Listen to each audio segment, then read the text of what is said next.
Thank you very much. And as you all know, our speaker tonight is my good friend and our good friend and colleague, Elsabe Falkson from the Kingston, Ontario Rotary Club. Kingston, for those who do not know, is on the shores of Lake Ontario, and it's right where the St. Lawrence River exits the lake, or where it begins, the Thousand Islands area Hmm. of Ontario. Elsabe is the district governor nominee for 7040, and that means she'll be DG in 2027, 2028. So anybody who goes to the big annual Rotary International Convention, which will be held in Minneapolis in May of 2028, you'll get the chance to meet Elsabe in person. I'm sure she will be giving a presentation at the SRAG booth in the environmental hub at that meeting. Elsabe, or EB as she's known, that's E dash BEE, like the insect. EB is from South Africa. As a transplant to Canada, and those are her words, by the way, not mine, EB couldn't tell a monarch butterfly from a maple leaf. Also her words. I would never say that about a good friend. But she has transformed herself into Kingston's unofficial chief wildlife whisperer. Armed with new master gardener skills and credentials, and an evangelical zeal of someone who's just discovered that milkweed, ironweed, and pokeweed aren't devilish weeds, she's turned her lakefront property into what can only be described as nature's version of a speed dating app, frantically documenting every beetle, bird, and bewildered bee that wanders through her rewilded paradise. Between plotting little forests with her fellow Rotarians and uploading photos to more nature apps than a teenager has social media accounts, she's become the kind of person who can spot an invasive species at 50 paces, and she's not afraid to name and shame it on early detection and distribution system maps. Thank you, Elsabe, for doing that. EB's environmental crusading is powered by her noble mission to ensure that her 4.5 grandsons inherit a world where they can still find actual bugs to put in jars rather than just digital ones to put on their tablets. So welcome, Elsabe. It's great to have you. We look forward to learning about the little forests. Thank you, Chris. Desktop 2. Share. Can you see that? We can. Right, so I'm going to take it away. And I'm sure you have all heard of Miyawaki and little forests, which are also known by many other names. And I know I'm preaching to the converted here, so we know that there's a lot of deforestation. Lately aggravated by climate change and the terrible fires that we've had in many continents, or on many continents. And then, of course, our forests are also a victim to invasive species attacking elms, hemlock, ash, the oak wilt. And I took this picture 2 weeks ago when we came back from a Rotary event, and it's the ash. Since the emerald ash border was first found in Michigan in 2002, ash trees across the northeast face extinction. And my question is, are there alternative plants to support the ash-dependent moths and butterflies? I don't know, but I do know that most native herbivorous insects evolved to feed on only a few native plant species, and the results are often fatal when they go to non-invasive plants that create ecological traps. So it's another example of the downfall of ecosystems. Anyway, the biodiversity loss has significant implications, and it also exacerbates climate change and ecosystem malfunction. So urban tree cover can compensate for some of this loss, especially in urban areas. And urban forests make cities livable, healthy, and sustainable. And green spaces include street trees, parks, urban woodlands, green corridors, and private gardens. And these green spaces provide value and benefits that are increasingly vital as more people live in urban areas. Urban forests do face unique challenges, including limited growing space, soil compaction, pollution exposure, and of course, conflicts with infrastructure, but the benefits are huge. They encourage outdoor activity. For a start, here you can see I'd like to introduce one of my grandsons and his mom, my daughter, and that's Conrad and myself. If you haven't been there, in Maine, the Booth Bay Harbor Botanical Gardens with these fantastic figures there. Anybody will enjoy it, but I'm losing track. So we know that trees encourage outdoor activity. It reduces stress. It lowers blood pressure and cortisol levels while boosting the immune system. And forest bathing has been proven to reduce anxiety, depression, anger, confusion, and fatigue. And a recent study at Yale found hospital patients with tree views recovered faster and needed fewer pain relievers than those viewing just brick walls. They say that just 3 to 5 minutes of viewing trees, flowers, water, or in my case, bumblebees, reduce anger, anxiety, and pain while inducing relaxation. So we know that urban forest is a vital social space, and there's a lot of talk about tree equity that is so valuable in dense cities, where private outdoor space is getting less and less. It's also urban forests they filter pollutants. A single mature tree produces oxygen for 2 people and absorbs 22 kilograms of carbon annually. And we know that trees cool cities by 4 to 16 degrees. This is Fahrenheit, I checked, through shade and evapotranspiration, countering the heat island effect that make our cities 4 to 15 degrees warmer than surrounding areas. They also intercept rainfall, reduce stormwater runoff, and prevent flooding. And their roots help soil absorb water, reducing strain on drainage systems. So urban forest canopy becomes essential for sustainable cities. And of course, it's free food if you decide to, if Rotarians decide to plant a food forest. A recent study demonstrated again that the majority of food forests build capacity, provide food, enhance biodiversity, and regenerate soil. And then there are economic benefits. Homes with mature trees in North America can be worth 3 to 15% more than those without. And for homeowners, we promote pocket forests and hedgerows. And these trees also, or these little forests, also reduce energy costs by providing shade in summer and wind protection in winter, potentially cutting heating and cooling costs by 20 to 50%. Urban forests also create jobs in forestry, landscaping, and related services, while also attracting businesses and tourism to greener, more attractive urban areas. And of course, forests and planting forests are in and of itself education and provide educational opportunities. For example, small forests teach us values like giving, generosity, and reciprocity. Gifts to our non-human relations, the birds, insects, the four-legged, and more. Gifts to our grandchildren and future generations, and gifts to us. Depicted on the slide are the gifts that a black walnut generously gives. And Robin Wall Kimmerer says, forests thrive through abundance, not scarcity. All flourishing is mutual. The ongoing reciprocity in giving stretches into a whole web of relations that are not transactional. So forests give, in Rotary terms, service above self. Forests also provide learning opportunities about soil and keystone species like the white oak. And I'm sure you are all very familiar with dactylammy and the insects and the birds that require the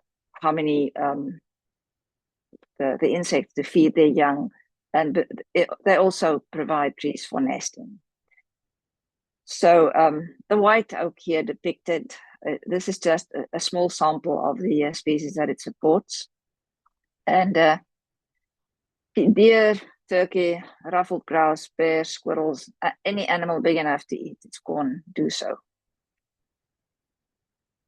So urban forests provide crucial wildlife habitat, maintain biodiversity and corridors connecting fragmented natural areas and create biodiverse soil.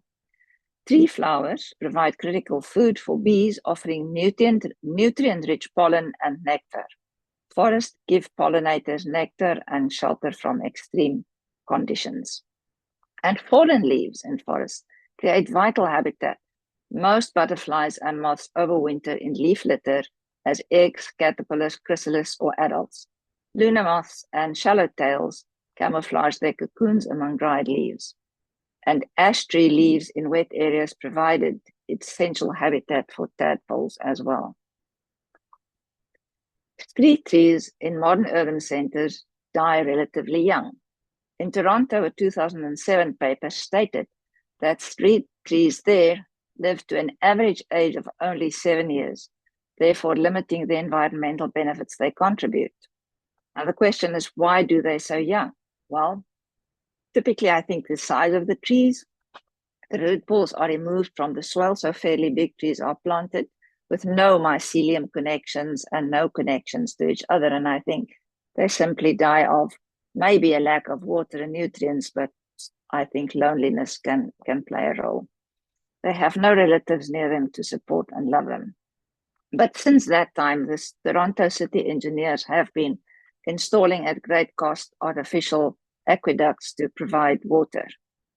And on the left here is Pretoria, where I grew up. That is the famous jacaranda trees, and unfortunately not a native. It's a tree from South America, but an iconic tree, does not support a lot of wildlife.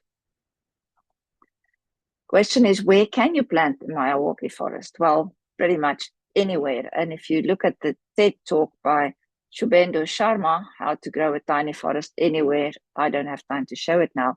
It's quite entertaining and you can watch that. I'll give you the link. So the Miyawaki method is a reforestation technique developed by Japanese botanist Dr. Akiya Miyawaki in the 1970s. This approach creates dense native forests that grow 10 times faster and becomes 30 times denser than conventional plantations. The method is based on a study of natural forest succession and choosing the plant community that would exist in an area without human interference. He observed how forests naturally regenerate and he sought to intimidate this.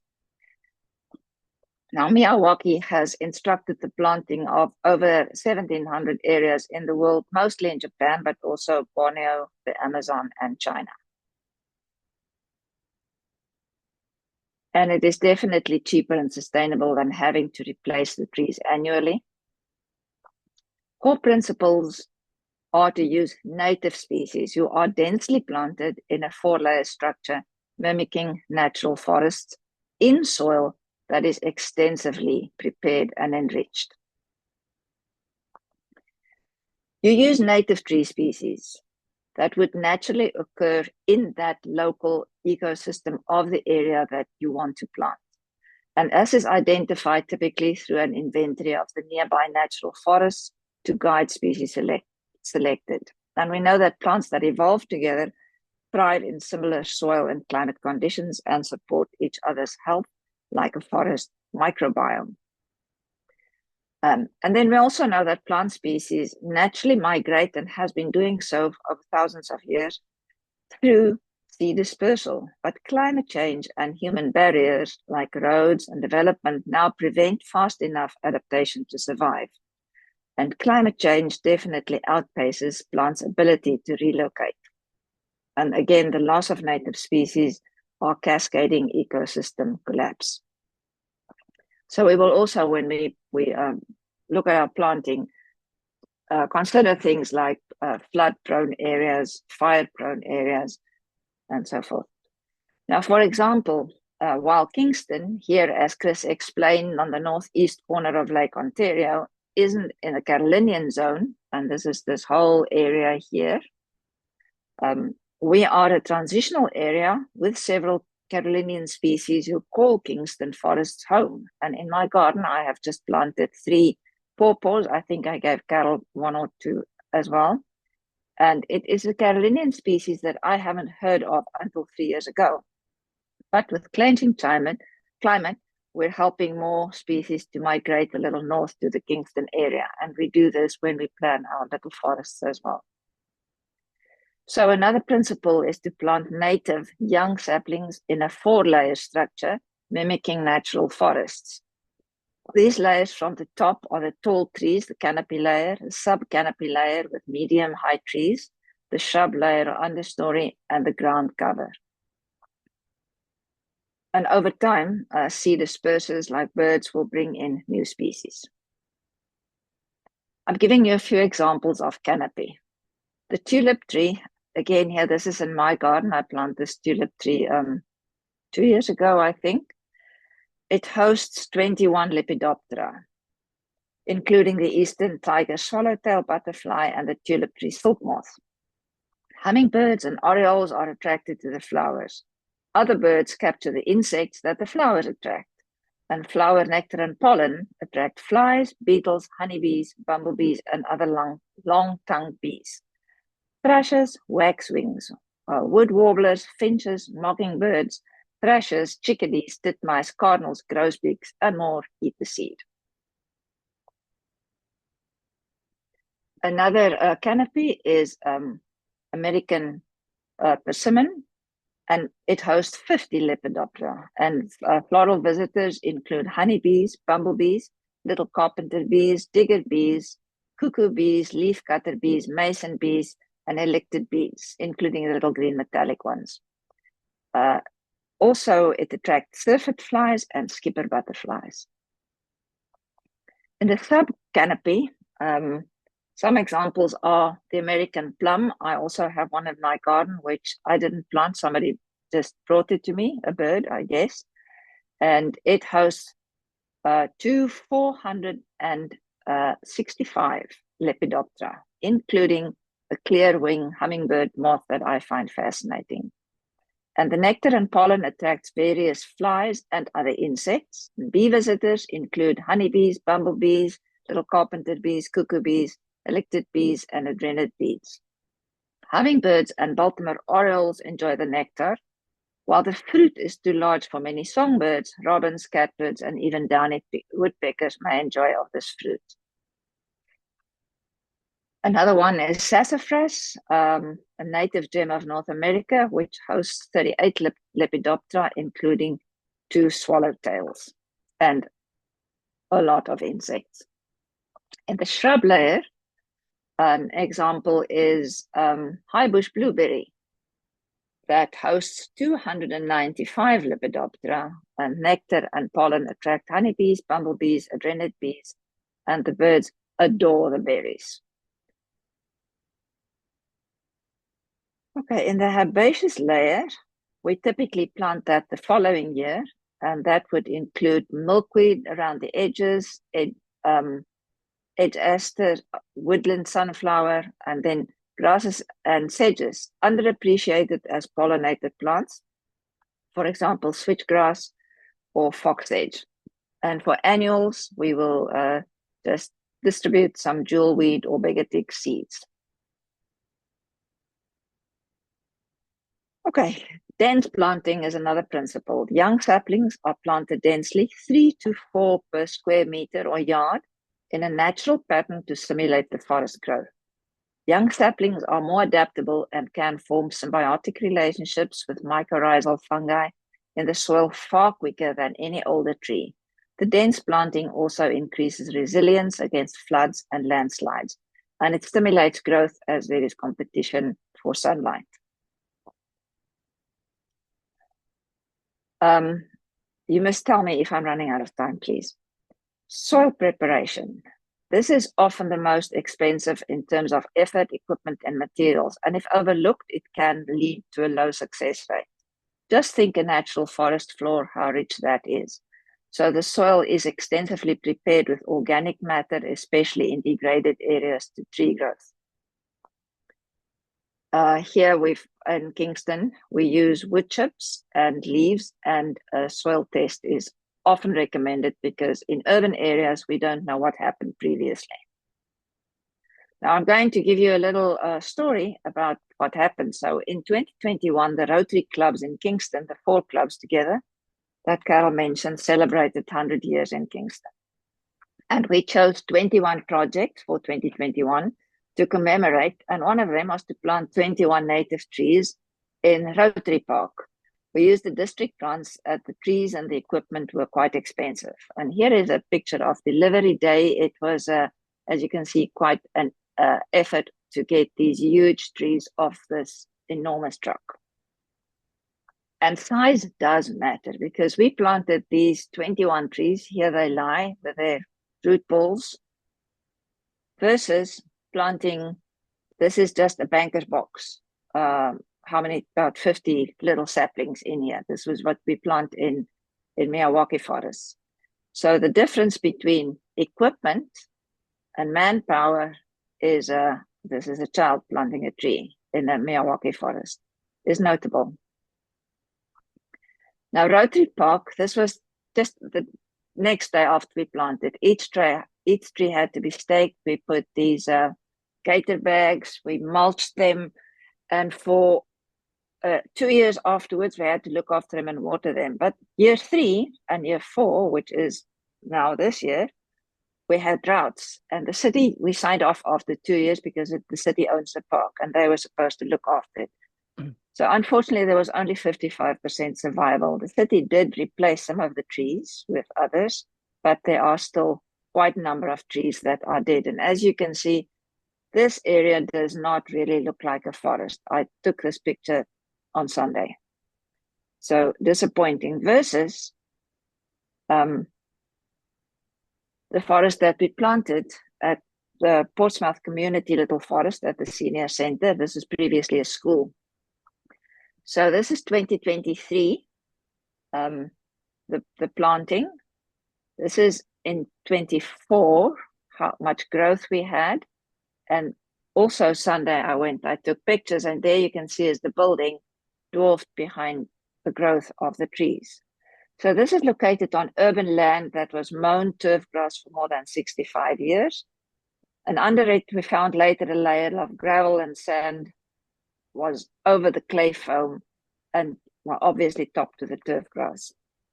So it was taking an ecologically poor area and reimagining it as a native forest teeming with life and diversity, a refuge in the heart of the city.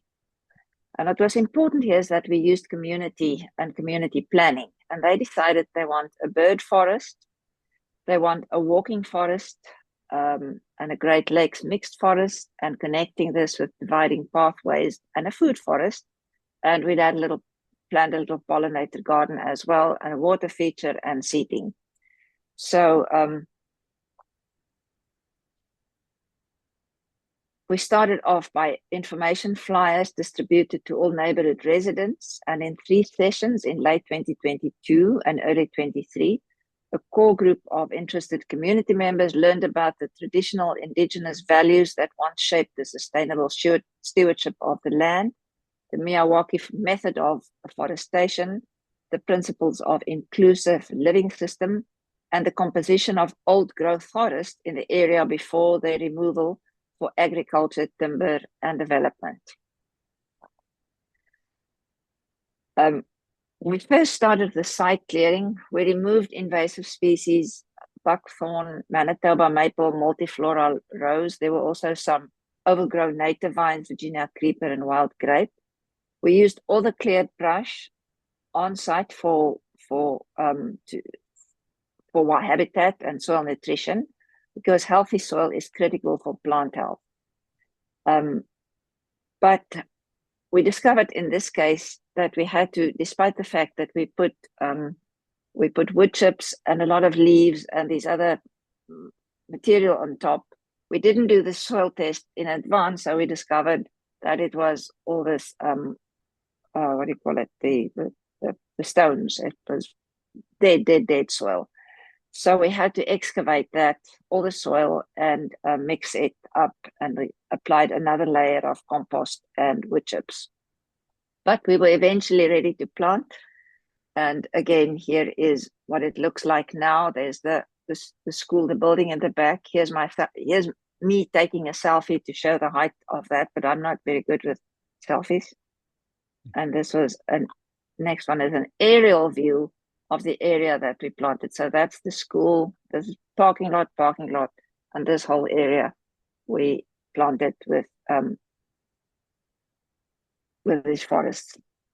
So the bird forest and the walking forest suffer some unexpected early damage from rabbit predation, and we scrambled to apply Bobex, a natural animal repellent, and reapplied it throughout the winter, trying to avoid the expense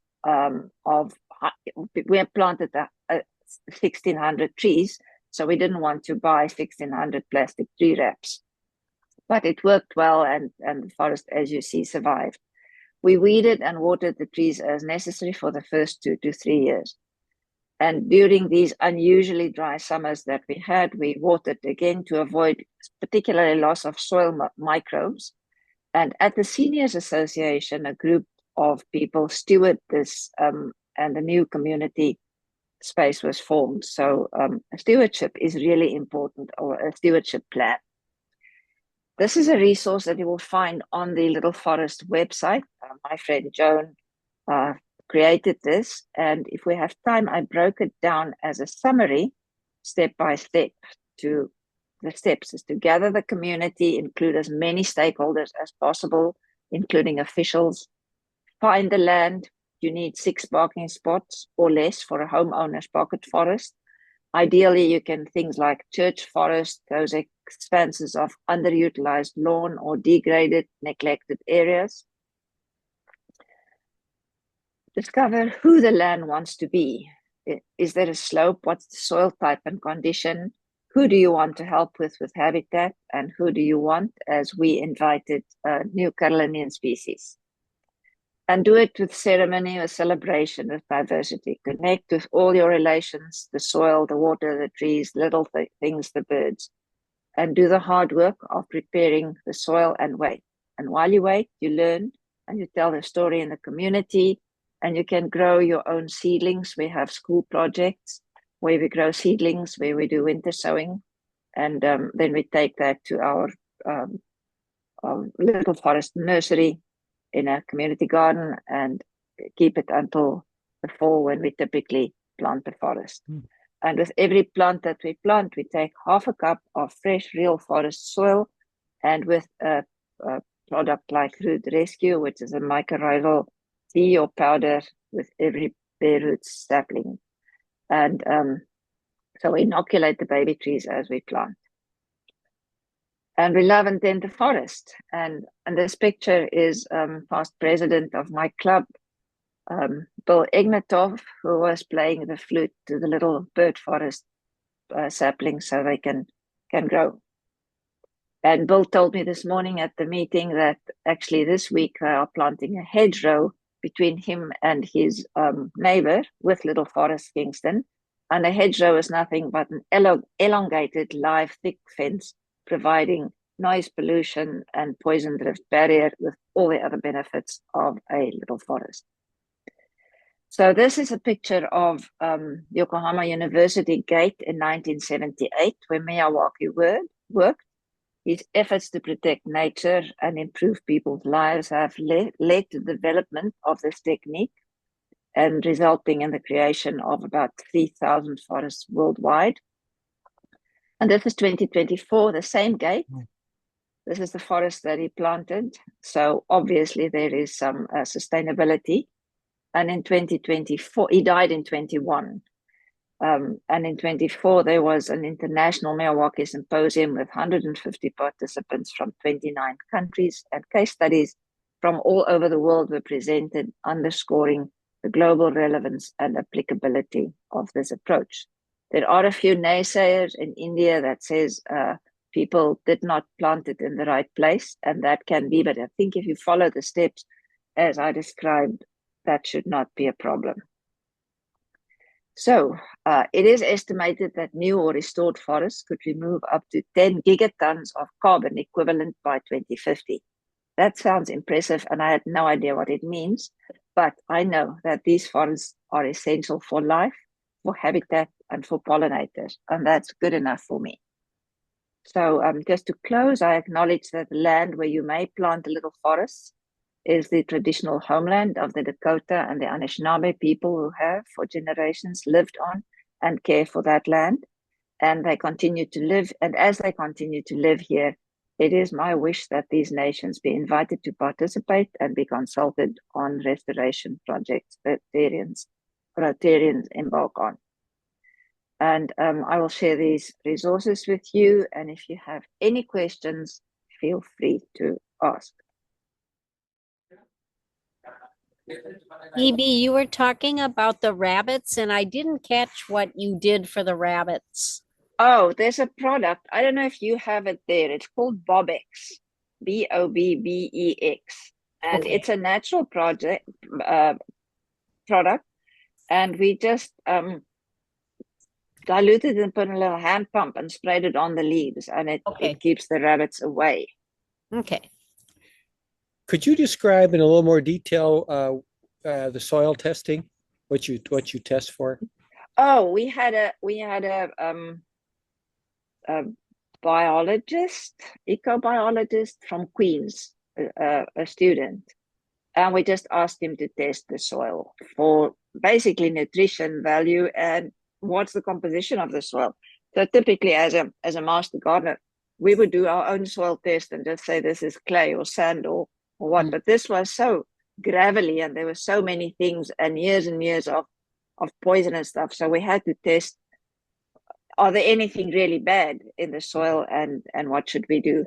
But it seems that whatever we did was just to mix everything up. So typically we don't want to disturb soil, but urban soil is just a different story. We have no choice but to disturb it as much as we can. Something else that we also often do, I can't remember if we did it with that one, is we take cardboard box from appliance, just the brown cardboard, not the printed ones. Those inks are awful, but plain brown cardboard box that these modern electric e-bikes or electric bicycles come in big boxes, very thick cardboard, and we lay it down and put the wood chips. And fresh wood chips is okay because we usually leave it for a season or as long as necessary. And then we collect leaves from everybody that thinks it's so cool to rake leaves, and the city gives us, of course, leaves and their own green bin collection stuff to use. So we get that donated. Mike, just for information purposes, I'm a master gardener in Minnesota, a master gardener volunteer. So, and we have resources at the University of Minnesota Extension for testing soils. So we have a lot of, I have connections to help with that. Well, that's wonderful, because I wanted to say that one thing is you have to have, this is not a project that Rotarians could do on their own. If it was not for the connection with master gardeners and the Little Forests, which was born out of a group of master gardeners, and then we used our connections at the university. Now, typically Canada does not have the extension that you have, but you certainly have resources to help you with that. Chris, I see your hand up. Yes. How deep do you have to go, Elsabe? For this particular project, we went as deep as the gravel was actually. So I think we dug out 18 inches. Wow. But not otherwise, we don't do that. It's just because this was the 65 years of basically lawn, gravel, sand, as people changed their minds or they wanted to make it a playground without, I don't know what happened over 65 years, but a lot of stuff happened.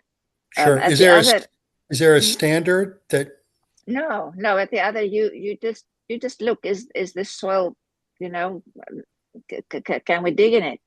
And there were other places where we did not need to do that. We only did the layer of leaves and wood chips, and it worked fine. The very first one that we didn't need to do it because it was just always sort of a neglected plot that nothing really happened there except weeds.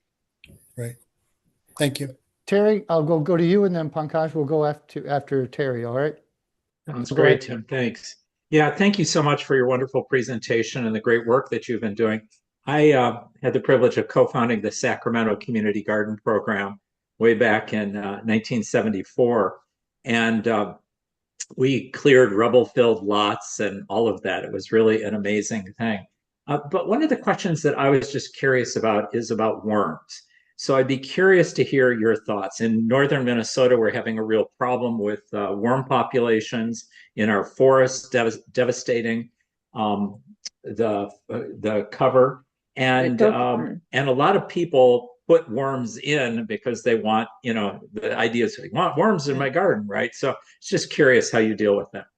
Okay, so there's really no way to deal with worms. I know that there is the jumping worm is on its way. It's a very invasive species coming from south of us. So we are keeping our eyes open, and I give talks and I say never ever plant anything that you buy, especially from big box stores or from plants that just every plant that you buy, rinse it so that the plant bare root as much as you can, because you get these things in. And as I say, the jumping worm is really the worst. There are no native earthworms in North America where we are. It's all new species. They are not bad for the most part. They are not bad. I have worms, but I have them in bins. I have my vermiculture, but I don't put it in the garden. But there's nothing really you can do if it's really pervasive, and in a forest it's devastating. So I don't know what to tell you.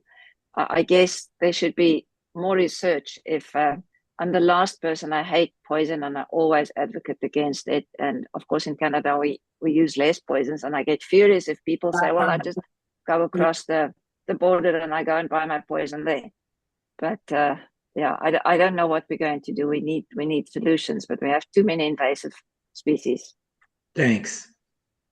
Pankaj? Yeah, I just want to declare here in the presence of this August gathering that when you will be visiting India, specifically my district, my club, we are going to inaugurate one mini forest in one of our happy village. Thank you. This is the motivation you have given to me today. Yeah. Pankaj and I decided today that I will visit them in January. Yeah, done. Wonderful. Yeah, and we'll share the pictures and presentation once again once you come to my club. Welcome. Thank you. Yeah. Kathy and Mike, you have a question? Okay. Yes, it's my understanding that it's anticipated that the shrubs and the ground cover can or will die out as the canopy expands. So that's to be expected, correct? There will be a natural succession, and there will also be other introductions. So the whole idea is to start something that in 30 years might look completely different. You'll probably just have your keystone species that you planted there, but you may have lost others, you may have gained others, because nature will take care of itself. And if there is a healthy biodiversity, we're not going to count the plants anymore. We're just going to look at the life that you've created. So I don't know if that answers your question, but yes, you are right. You will lose some because there just won't be enough sunlight. And in some cases, actually, some of those understory plants may surprise you and keep on growing. Pankaj, do you have another question? Your hand is still up. I wasn't sure. Oh, you're on mute.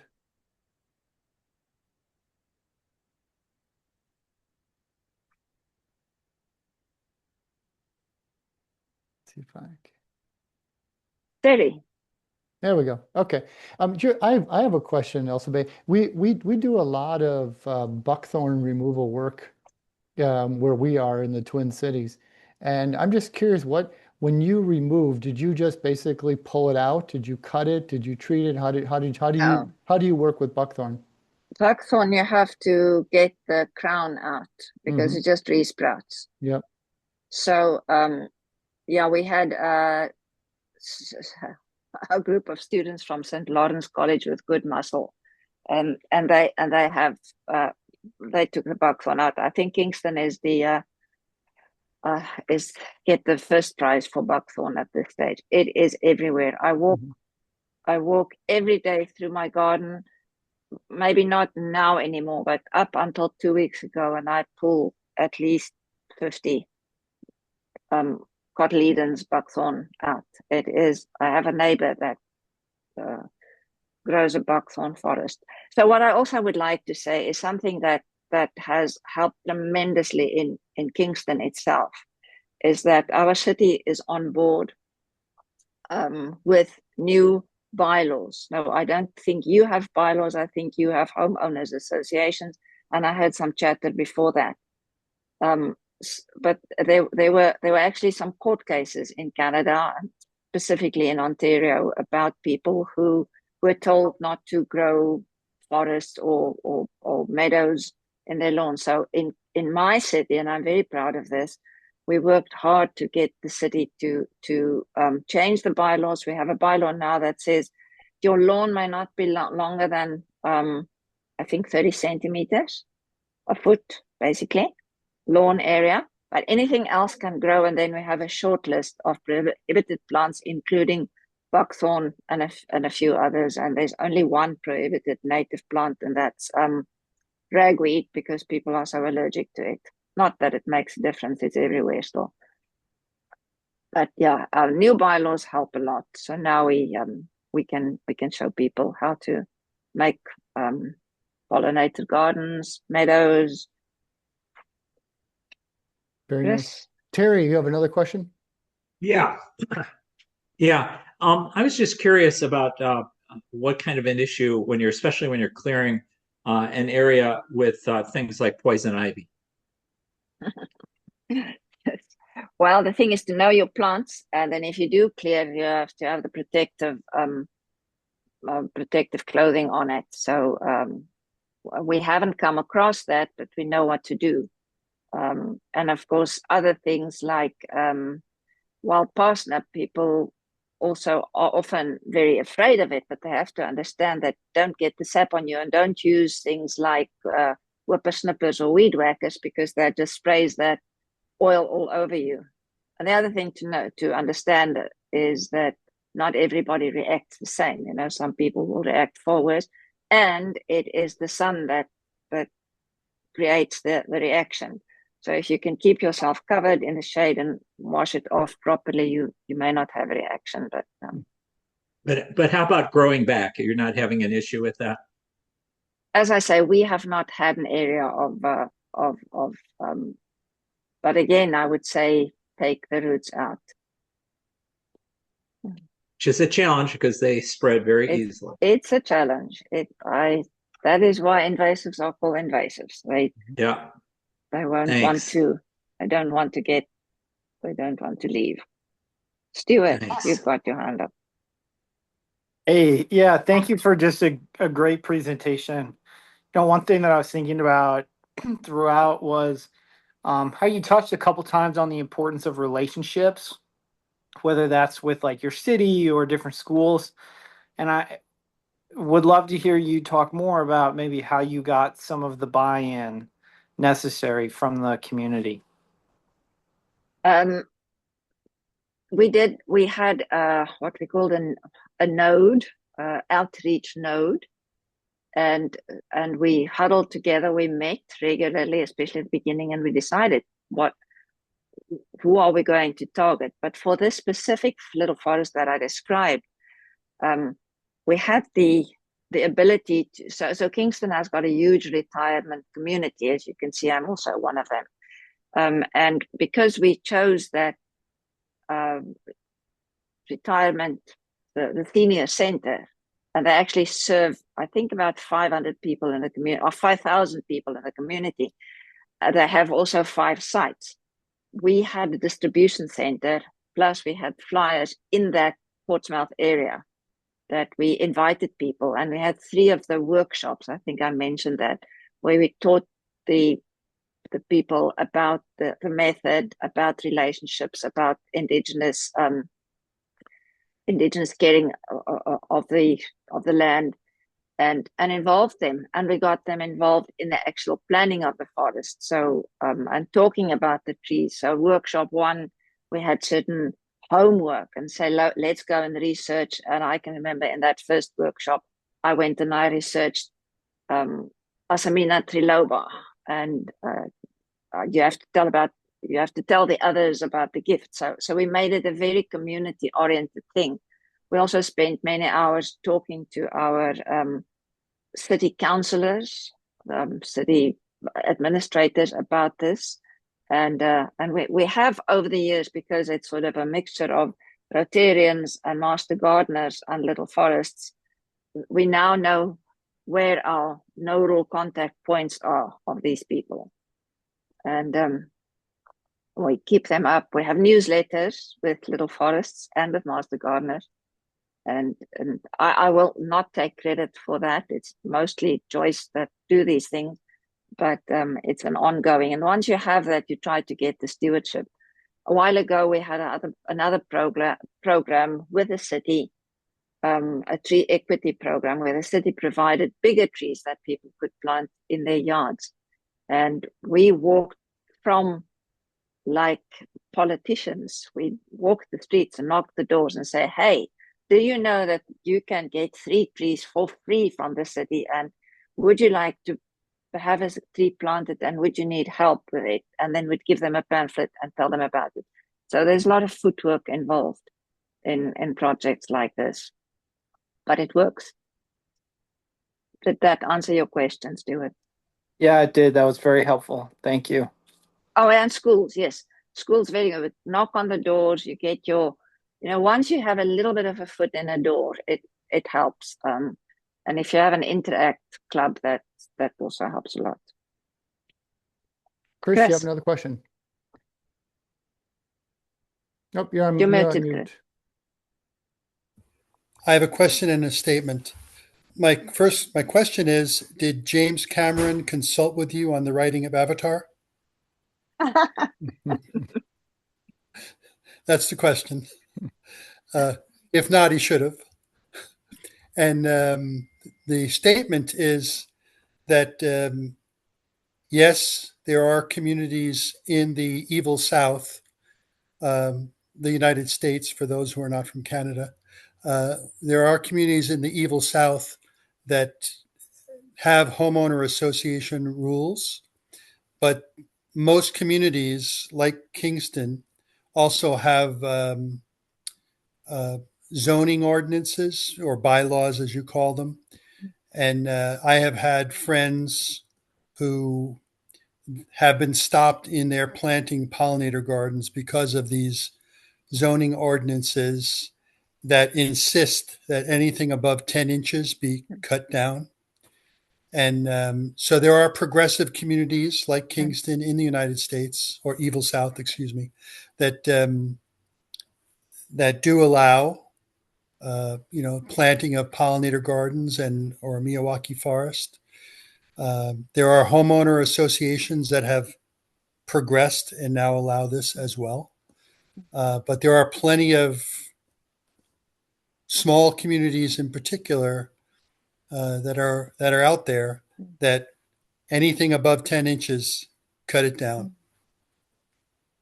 Yeah, Chris, what's really important, we had a discussion today about this, that language counts. And instead of people talking about something being overgrown, you could be cited for something that's undergrown. And how dare you cut plants short? I like that everybody's lawn is undergrown.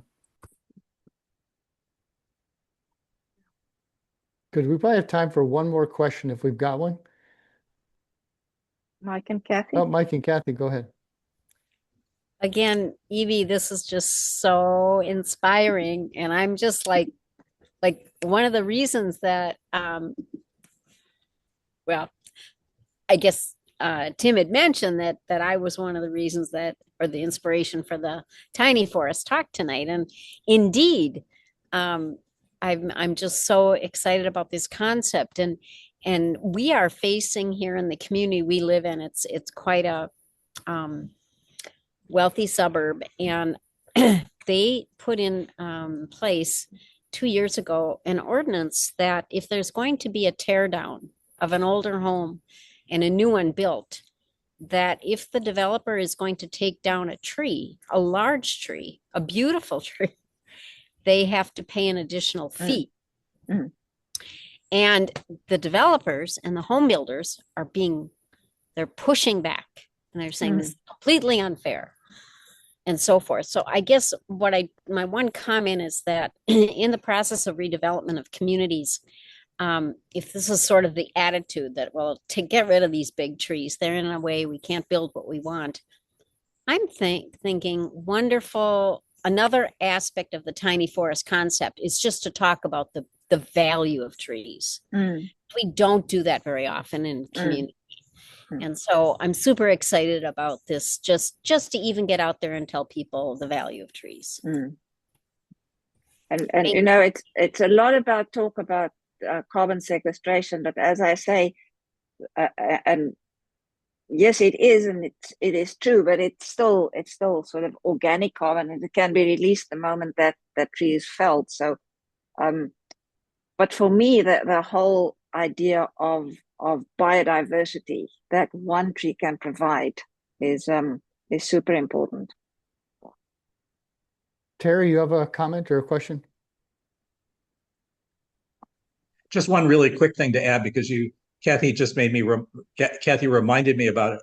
I don't know if you've ever connected with Andy Lipkus from Tree People in LA. Do you know them?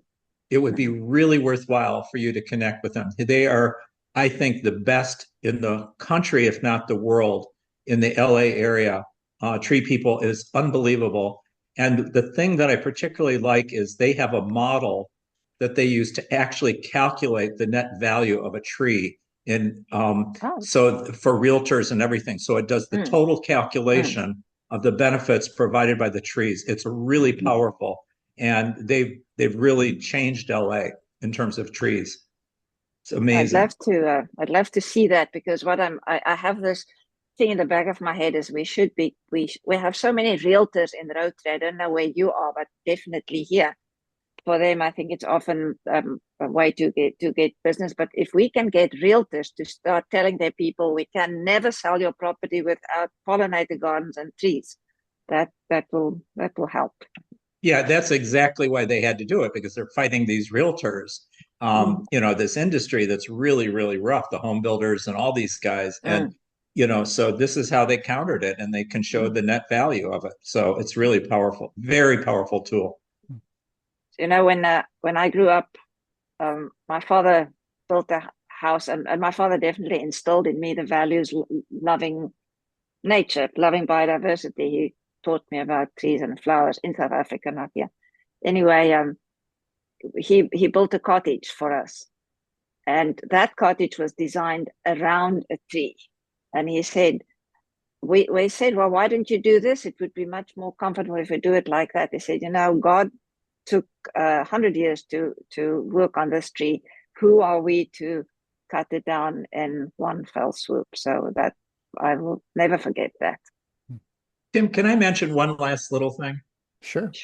Elizabeth, did you ever know or hear about Robert Mazabuko, the man of the trees in South Africa? He was a dear friend of mine. He passed away a long time ago. He was a Zulu warrior. But he created something called the Africa Tree Center, and he was teaching people all over South Africa about the value, all over the world, about the value of tree planting. So I just wanted to check if you had ever run into him. But No, I have he was not. extraordinary. He was showing everybody the value of planting trees. So just you I might have want to not. look him up sometime. But I wish thank he you, were still Father. I alive. will. Yes. His son he named, because he's very proud, he named his son Africa. Oh, Okay, well, Elsabe, thank you so much for joining us here tonight at the Twin Cities Rotary Eco Club meeting. It was definitely a wonderful presentation, and I think we all learned a lot, just kind of bringing some things together that we had seen, and I just really appreciate your time. And thanks to Jen and Pankaj and Carol for joining us from outside of the Twin Cities area, and thanks to my fellow Twin Cities Rotary Eco Club members. Definitely glad that everyone was here to listen to this. I will get it put into video form so we can share it with even more people. So just thanks everybody for being here tonight, and have a great evening. thank you. Good night.